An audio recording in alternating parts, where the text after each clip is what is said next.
Bien, buenas tardes, estimados alumnos. Vamos a comenzar con el tema 5, la aplicación y la interpretación del derecho.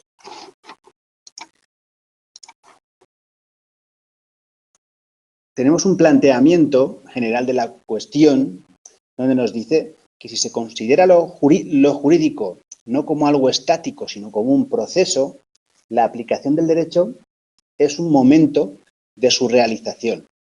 Ciertamente el más importante, aquel en el que los esquemas abstractos de las normas jurídicas entran en contacto con la realidad, ¿no? Con los hechos reales, de modo que esos hechos, que pueden ser actos, conductas u omisiones, les son asignadas unas consecuencias jurídicas. Eso es, tenemos la norma en sentido abstracto y ocurre un hecho de la vida real al que pues se le asigna o se le aplica la ley, ¿no? De forma que tiene una consecuencia jurídica a ese hecho. De entrada, ha de aclararse, nos dice el libro, que el cumplimiento voluntario de las normas hace innecesaria su aplicación por los operadores jurídicos, que se llama, pues, que son pues, jueces, técnicos administrativos, administraciones de todo tipo, bueno, conciliadores de lo social, bueno, cualquier tipo de operador jurídico capaz de tomar una decisión basada en una norma. Entonces, en circunstancias más o menos solemnes tendríamos sentencias, autos, escrituras, licencias, resoluciones administrativas, multas. De hecho, en multitud de casos de la vida, pues los sujetos cumplen las normas, de modo voluntario, sin que tenga que intervenir ninguna autoridad. Por ejemplo, el semáforo en rojo. Bueno, paramos en el semáforo, no nos lo saltamos, luego cumplimos el código de circulación evitando la sanción. ¿Vale? Esto parece algo sencillo, ¿no? Pero claro, tiene un trasfondo jurídico más potente. Es decir, si yo pego un acelerón justo antes del semáforo en rojo, podría ser una tentativa de saltarme el semáforo en rojo. En ese caso no, porque es un hecho de resultado. Entonces el resultado, la norma dice que cuando me salto el semáforo en rojo se me aplica la sanción. Se me aplica la sanción a esa infracción, pero no cometo la infracción hasta que no se produce, porque es un hecho de resultado. Pero hay otros hechos en que no se produce así. O sea, no es una cuestión tan pacífica como al principio, como en una primera vista se puede ver, ¿no?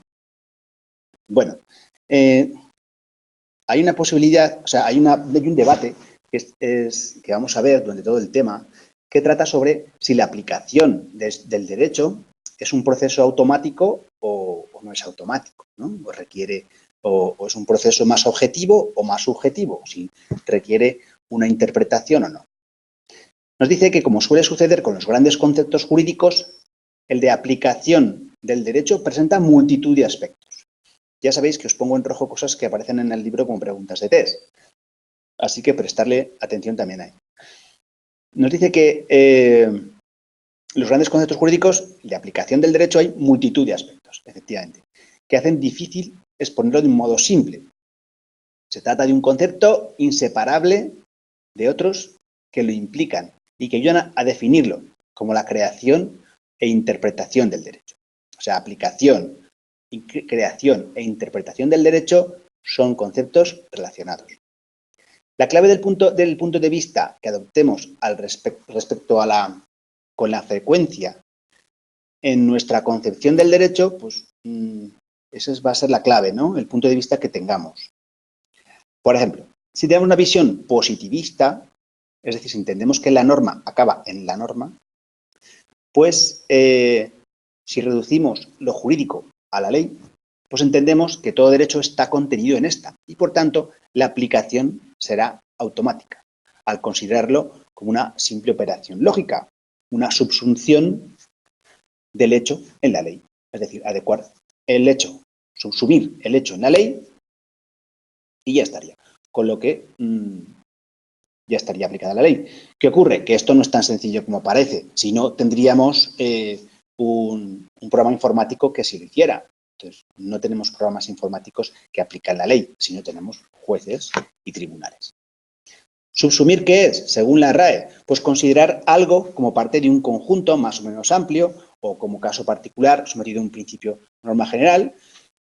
Perdón. Así, hechos incluidos en la norma, si coinciden con el tipo, se derivaría una consecuencia jurídica, pues una concesión, una denegación o una sanción. Desde el punto de vista lógico, esto tiene un formato de silogismo que sería premisa mayor, pues que el texto de la norma aplicable sería la premisa mayor, que hay una norma que hay que aplicar. Premisa menor, el hecho. Hay un hecho, un acto, una conducta o una omisión de un deber o de una obligación. Y por último, hay una conclusión, que es la asignación de un efecto jurídico que denominamos una consecuencia jurídica al hecho referido en la premisa menor, ¿vale? Esto ha sido objeto de test, así que tener claro que premisa mayor es que existe una norma, premisa menor que hay un hecho y la conclusión, pues que hay una consecuencia jurídica a los hechos que hacemos, a los hechos que pueden ser acciones u omisiones. Vamos a verlo nos dice desde el libro que lo veamos en un artículo.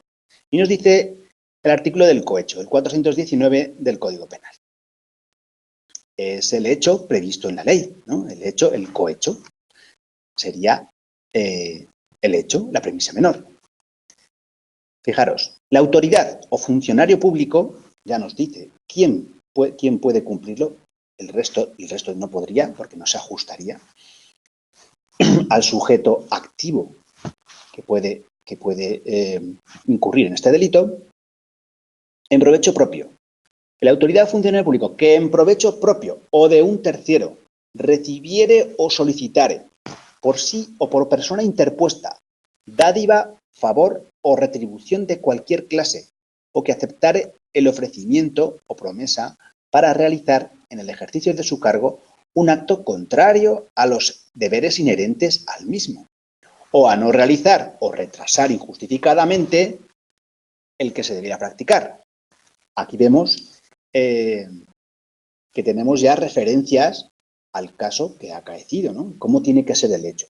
Pues ya vemos que el hecho tiene que ser dádiva, favor. Primero, pues el interés, que lo tenéis ahí, dádiva, favor, ofrecimiento, los deberes, no cumplir, aceptar ofrecimiento, promesa. Veis que tenemos unas cuestiones que definen el hecho acaecido en los que incurrirá, y ahora vamos a ver la conclusión o la consecuencia jurídica de ese hecho, que sería la premisa menor. La conclusión incurrirá en pena de 3 a 6 años, multa de 12 a 24 meses e inhabilitación especial para empleo o cargo público y para el ejercicio del derecho al sufragio pasivo por el tiempo de 9 a 12 años sin perjuicio de la pena correspondiente al acto realizado, omitido o retrasado en razón a la retribución, promesa, si fuera constitutivo de delito. Esa sería la consecuencia jurídica, que es la pena. Como veis, el mismo artículo ya te da un abanico en la consecuencia jurídica. Luego ya veis que requiere cierta interpretación del hecho acaecido. Nos dice el texto que en apariencia la aplicación del derecho, en este caso, es una operación automática, ¿no? El caso se subsume en el tipo penal y se produce la consecuencia jurídica mediante la sentencia en la que el órgano judicial, previa decisión del jurado, porque este es un delito de los que es necesario convocar el jurado, dice el órgano judicial dice el derecho. El órgano jurisdiccional competente, en este caso, pero con mucha frecuencia surgen problemas. ¿Problemas de qué? Pues bueno, relativos al sujeto activo, ¿no? Puede ser un funcionario interino, también pueden ser sujeto activo de este delito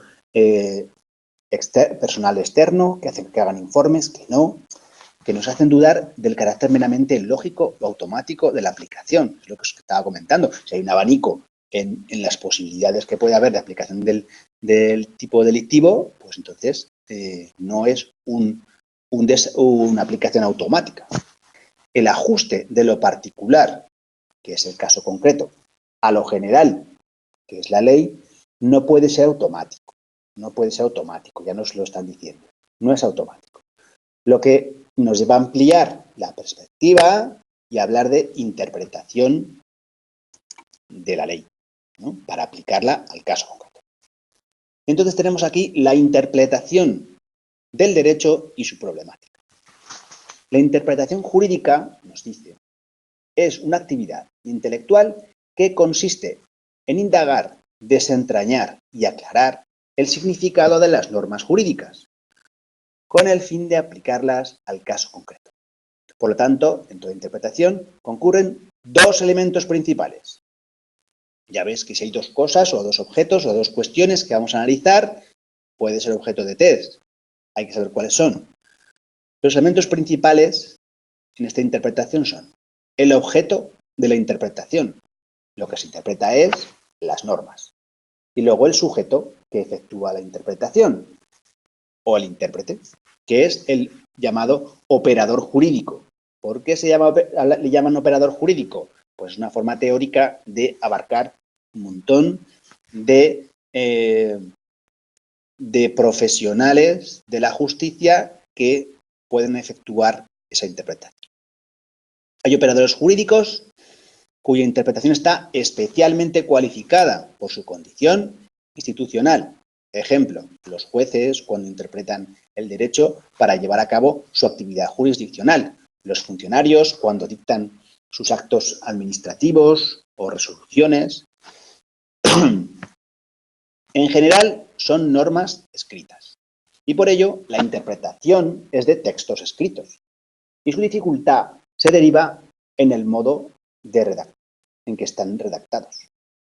Por ello, se enfrenta a los problemas de vaguedad, de indeterminación, del carácter técnico y especializado que pueden tener esos textos, así como la inabarcable pluralidad y diversidad, pues según los casos, en que de ahí su complejidad, por lo que resulta difícil ofrecer una interpretación previa a la mayoría de las normas jurídicas. Planteamos una visión compleja de lo jurídico. Pues bien, no hay mayor simplificación que la pretensión o la posición positivista, ingenua, que ya hemos visto. Es una aplicación meramente mecánica de la norma a la vida social.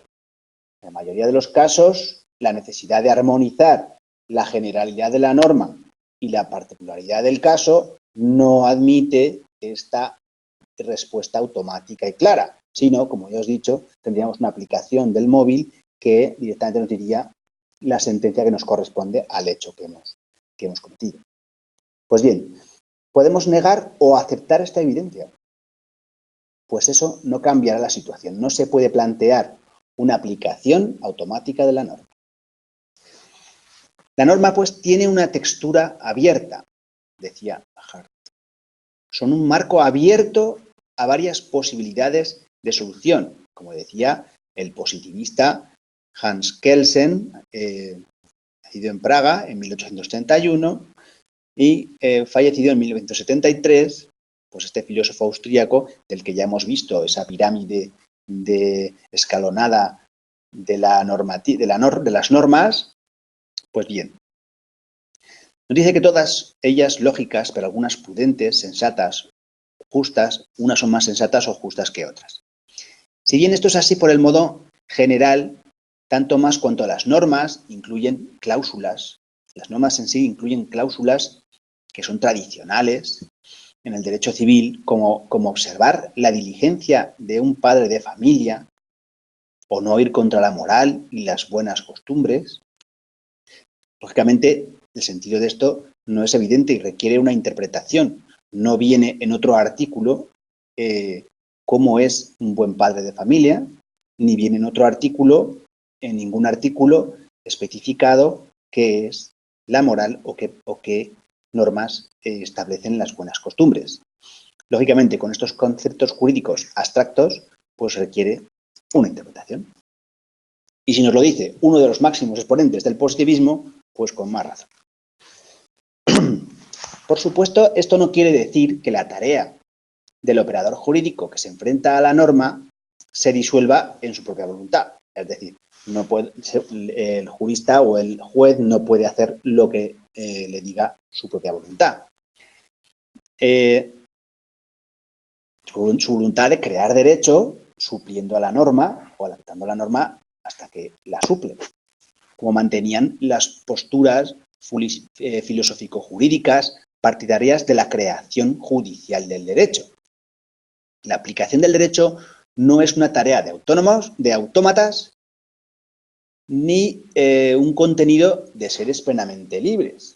Parece sentido plantear esa falsa disyuntiva entre el tenor literal y la voluntad. Casi parece que nos estamos hablando de la teoría de Aristóteles, ¿no? del término medio. Los extremos no son deseables. Lo deseable, la virtud, se encuentra en el término medio. ¿Recordáis? Bueno, nos lo dicen de forma sintética el libro y nos dice, frente a la concepción positivista, logicista, que hace bascular el proceso interpretativo sobre la norma y sostiene que no hay sino aplicación de un derecho preexistente al caso de la vida real, pues esta aplicación es casi automática mediante reglas lógicas. Frente a la percepción voluntarista logicista, pues que se centra en el proceso de operador jurídico que afirma que en muchas ocasiones la auténtica creación es libre, el derecho del operador jurídico sin necesidad de someterse a normas que le condicionen, pues veis, aquí tenemos los dos extremos, la positivista logicista y la voluntarista logicista. Y tenemos así que se rompe la tradición, la tercera posibilidad es que se rompe así la división de libre creación del legislador, mera aplicación, ya sea del intérprete o del operador, para integrarlas en dicho proceso como un todo inseparable, donde no hay operaciones separadas, sino momentos distintos del proceso. La interpretación de la norma, donde el intérprete determina el significado en un caso concreto. Es decir, si partimos de que ese término medio del que hablábamos es interpretar la norma y que dé significado al caso concreto, esto supone que el intérprete se enfrenta al texto legal en una suerte de diálogo, del diálogo con ese texto legal, en el que parece ser que hay dos extremos. Estos dos extremos, a pesar de que el libro pretende que no aprendáis autores, pues bueno, ya que los nombran, vamos a ver lo que dicen, como os dice el libro. El libro os dice que al interpretar la norma hay una suerte de diálogo entre la expresión hacerlo hablar del jurista Arendt, es decir, la exposición que permite que el juez interprete la norma de forma extensa, y por el contrario, lo que dice la boca muda de la ley, según célebre expresión de Montesquieu. Bueno, aquí ya parece ser que dice el libro que esta expresión es célebre de Montesquieu. Yo lo que he hecho es, mi traducción de 1845, hacer una foto y enseñárosla, ¿no? En el espíritu de las leyes, en el libro 11, capítulo 6. Bueno, lo primero que dice Montesquieu es que, fijaros, dice que el Poder Judicial no debe estar afecto a ninguna parte al Poder Legislativo, de esa división de poderes que él plantea. Dice, hay, sin embargo, tres excepciones fundadas sobre el interés de la persona que ha de ser juzgada. Es decir, ya plantea prácticamente el conocido en derecho romano como el indubio pro reo. En caso de duda, pues ser proclive hacia la posición del reo.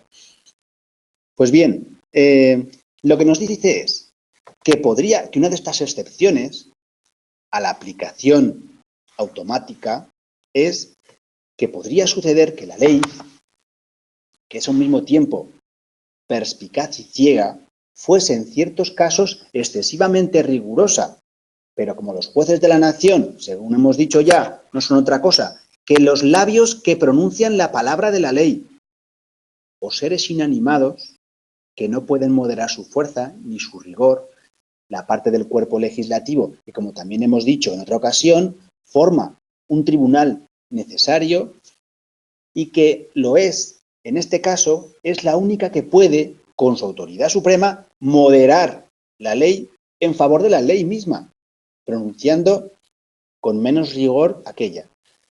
¿Qué nos dice Montesquieu? Que efectivamente, que hay que interpretar, moderar o interpretar la ley en favor de la ley misma, pero con menos rigor que aquella. O sea, nos está dando un extremo, pero también la suaviza un poco. Pero bueno, como veis, la expresión célebre, la boca muda de la ley, no aparece en el texto de Montesquieu por ningún sitio. ¿Que poéticamente se puede llegar a esa expresión? Probablemente. Bien, seguimos. Y como un texto es algo estático, fijo, resulta forzoso trascenderlo buscando un ámbito más amplio. La precomprensión hace referencia a un conjunto de creencias y valores comunes al texto y a su intérprete, que supone insertar a uno y al otro una tradición cultural común que les da sentido y ayuda a realizar la tarea interpretativa. Esto es muy importante, según mi punto de vista. La tradición, la cultura. Las distintas culturas en los distintos estados van a influir decisivamente en la interpretación de los textos legales. Pero bueno, no es un tema que vayamos a desarrollar ahora. Simplemente decir que es importante que las creencias, los valores comunes que forman parte de la tradición cultural común, pues van a insertar, van a ayudar a dar sentido y a realizar la tarea interpretativa. Este es el propósito de los llamados criterios hermenéuticos. ¿Qué es hermenéutica? Pues bueno, es el arte o teoría de interpretar los textos. ¿Cómo nos dice el Código Civil que interpretemos los textos? También aquí se nos va a una lectura teórica de una norma, para que veáis que ya es un punto de vista muy positivista. Nos dice el 3.1 del Código Civil. Se trata que nos habla de los criterios interpretativos legales. Y nos dice, las normas se interpretarán según el sentido propio de sus palabras, en relación con el contexto, los antecedentes históricos y legislativos y la realidad social del tiempo en que han de ser aplicados, atendiendo fundamentalmente a su espíritu y la finalidad de aquellos. Bueno, ahora lo veremos desarrollado en los métodos, lo que el artículo 3.1 del Código Civil, pero no sin antes, para que veáis, porque también aparece una pregunta, es ¿cómo es el proceso de interpretación de textos? Es circular. No lo dice el libro, pero luego lo preguntan de test. ¿Cómo es la interpretación circular? ¿Por qué? Pues porque tenemos como veis en este círculo hermenéutico que publicitó en 1960, que publicó en 1960 Gadamer, un filósofo, y nos decía pues que efectivamente tenemos un intérprete, tenemos un texto y tenemos cómo tiene que interpretarlo. Pues bien, ahí vemos que hay una sospecha ideológica, unos prejuicios, presupuestos, preguntas. Bueno, lo que tienes que ver de esto, que ha caído en la pregunta de test, es que es un proceso circular. Bien, vamos a los métodos de interpretación del derecho. La interpretación del derecho, nos dice el texto, está sometido a ciertas reglas, también llamadas métodos de interpretación. que además reducen la complejidad de la actividad interpretativa. Supongo que para sistematizarla, ¿no? Pero bueno, eso nos dice. Así, el artículo 3.1, que aquí lo he puesto para que nos sirva para seguir bien los métodos, los 5 métodos que nos plantean, nos dice: las normas interpretarán según el sentido propio de las palabras, en relación al contexto, antecedentes históricos, legislativos, la realidad social y, fundamentalmente, espíritu y finalidad de aquellos. Vamos a ver estos 5 métodos que aparecen enumerados en el artículo 3.1 del Código Civil. Todos ellos posibles de preguntas de test. Tenemos el método literal de interpretación, que es análisis y comprensión del significado lingüístico del texto normativo según, y esto aparece en el artículo 3.1, en el sentido propio de las palabras. El significado lingüístico, es lo mismo que el sentido propio de las palabras. Para ello es necesario combinar su análisis semántico, es decir, su significado convencional técnico, y el pragmático, y que le otorgan los hablantes del ámbito jurídico. Es decir, el sentido propio de las palabras, tanto en la parte semántica como en la parte jurídica, el literal. Tenemos también el método sistemático de interpretar las normas.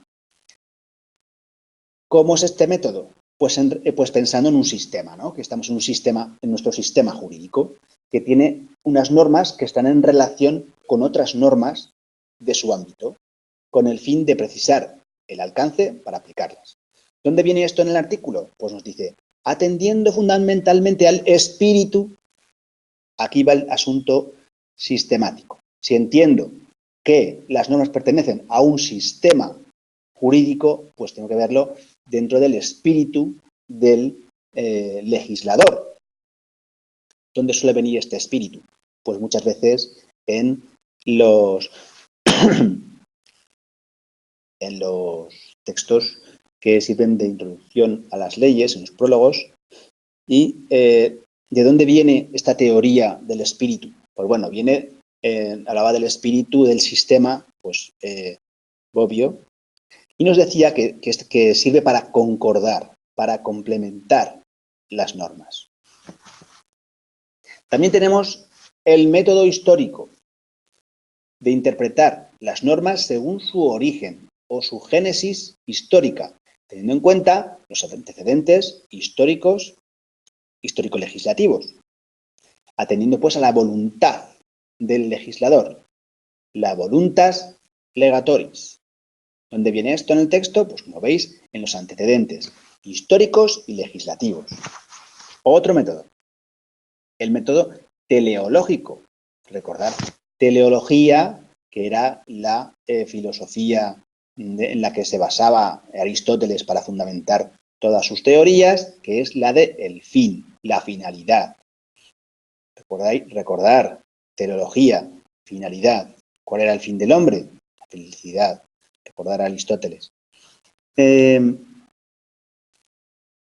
Interpretar con fines objetivos. Interpretar los fines objetivos que persigue la norma.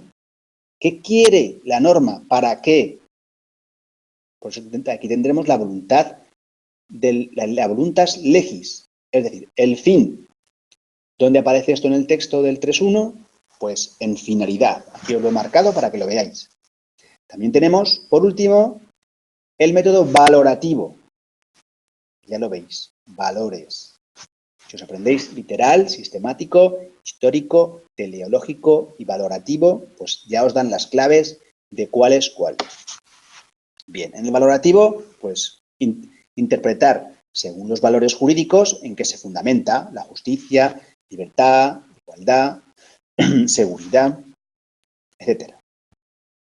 Aquí yo me preguntaba, al revisar el tema, que faltaría un método, ¿no? Si falta un párrafo del texto, pues la realidad social del tiempo en que han de ser aplicadas. Fijaros lo que dice. La realidad social del tiempo en que han de ser aplicadas. Sale una norma en un año y años después hay que aplicar esa norma a una realidad o un tiempo social distinto. Fijaros la importancia que podría dar lugar a otro método que, como el libro nos lo dice, vamos a obviarlo. Algunos opinan que los métodos han de aplicarse según el orden expuesto. Es decir, que este orden tiene sentido, que es un orden. No, pues tal orden no es jerárquico. El orden de estos métodos no es jerárquico, porque el intérprete tiene que manejarlos de modo concurrente, empleando unos u otros en atención a las particularidades y relevancia del caso concreto. Tales métodos son complementarios. Pregunta de test. Principio de complementariedad de los métodos de interpretación. ¿Entendido? Bien. ¿Tipos de interpretación? Pues bueno, tras estos planteamientos generales hay una gran casuística. Si bien existe la posibilidad de ordenar y clasificar o sistematizar los modos de interpretar. ¿De acuerdo a qué? Pues a unos criterios. Vamos a ver qué tipos de interpretación o modos de interpretación la teórica jurídica ha sistematizado. Pues bueno, ¿cómo podemos interpretar? ¿De qué modo? Pues bueno, primero, en razón de la fuerza vinculante de la interpretación. Es decir, ¿cómo obliga esa interpretación? Pues bueno, aquí tenemos interpretación privada o interpretación pública. La privada es la que realizan aquellos operadores jurídicos que no son autoridad para imponer su interpretación. ¿Tiene fuerza la interpretación que haga yo en mi despacho de abogados? Pues bueno, tendrá la fuerza de convencerme a mí mismo, pero tendré que, si quiero convencer al juez, pues el juez la asumirá o no la asumirá. No tiene fuerza vinculante. ¿Cuál tiene fuerza vinculante? Pues la interpretación pública, la que haga un órgano uni o pluripersonal, es decir, un juez de instrucción o un juez o un tribunal que es pluripersonal, o un tribunal, ¿no? Compuesto por varios magistrados, como una audiencia provincial, Tribunal Supremo o Audiencia Nacional o cualquier otro tribunal que eso os ocurra. Es decir, estos órganos que sí que son públicos, que hacen una actividad administrativa o judicial financiada por el Estado, pues ellos su interpretación sí que es obligatoria. ¿Por qué? Porque se refleja en sentencias. En un ámbito determinado, lógicamente, en el ámbito de la jurisdicción del órgano, claro, del ámbito que tenga el juez. Pues bien, lo que tienes que tener claro para el test es que la interpretación pública son actos administrativos o judiciales, también pueden ser laborales, ¿no? Que son, o civiles, es decir, que es que hay judicial, abarcaría todas esas posibilidades, que sean recurribles en la vía judicial. Esa es la interpretación. Tenemos interpretación privada, que no tiene fuerza vinculante, y pública, que tiene fuerza vinculante. Esa clasificación. Ahora vamos a clasificar por el que interpreta, por el intérprete. Por el tipo desde el punto de vista, se distinguen en función, o sea, desde este punto de vista se distinguen en función del tipo de operador que realiza esa interpretación. Entonces tenemos tipos de interpretación según el intérprete, ¿vale? Tenemos la interpretación auténtica, la interpretación judicial, la interpretación cautelar y la interpretación doctrinal. Aquí vamos a ver, también es muy fácil que caiga alguna para los test, porque es una clasificación, y las clasificaciones son muy dadas a preguntas de test. Fijaros, interpretación auténtica es la que lleva a cabo el mismo órgano autor de la norma. Por ejemplo, pues un ministerio que explica un reglamento. Bueno, lo interpreta. Pues claro, si el órgano que es el autor del texto lo interpreta o lo aclara, pues lógicamente si lo aclara, una interpretación auténtica, porque el autor está aclarando su propio texto, ¿no? Esa es la auténtica. La interpretación judicial, obviamente, la que realizan los órganos jurisdiccionales. El órgano jurisdiccional es una importancia superior porque esta interpretación se está realizada por un órgano del Estado y, por tanto, sometida al control judicial. Bueno, todo está sometido al control judicial, pero bueno, en este caso también, porque como hemos visto en la clasificación anterior, la interpretación judicial tiene una fuerza vinculante que no tiene otros tipos de interpretación. La interpretación cautelar, fijaros, según Díaz Picazo, un catedrático de la universidad, es eminente.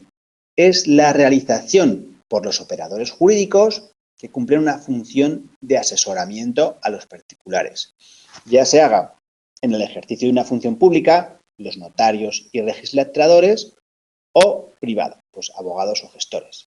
¿A qué se refiere cautelar? Pues a que evitan conflictos en muchas ocasiones. Lógicamente, si quedamos y nos reunimos con un abogado que nos hace una interpretación, pues puede ser cautelar porque nos va a evitar seguramente pues ir a un pleito.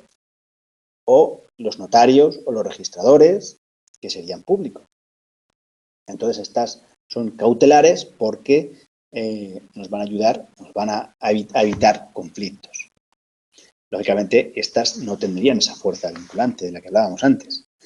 La interpretación doctrinal es la que llevan a cabo los teóricos del derecho en el ejercicio de su función docente o investigadora.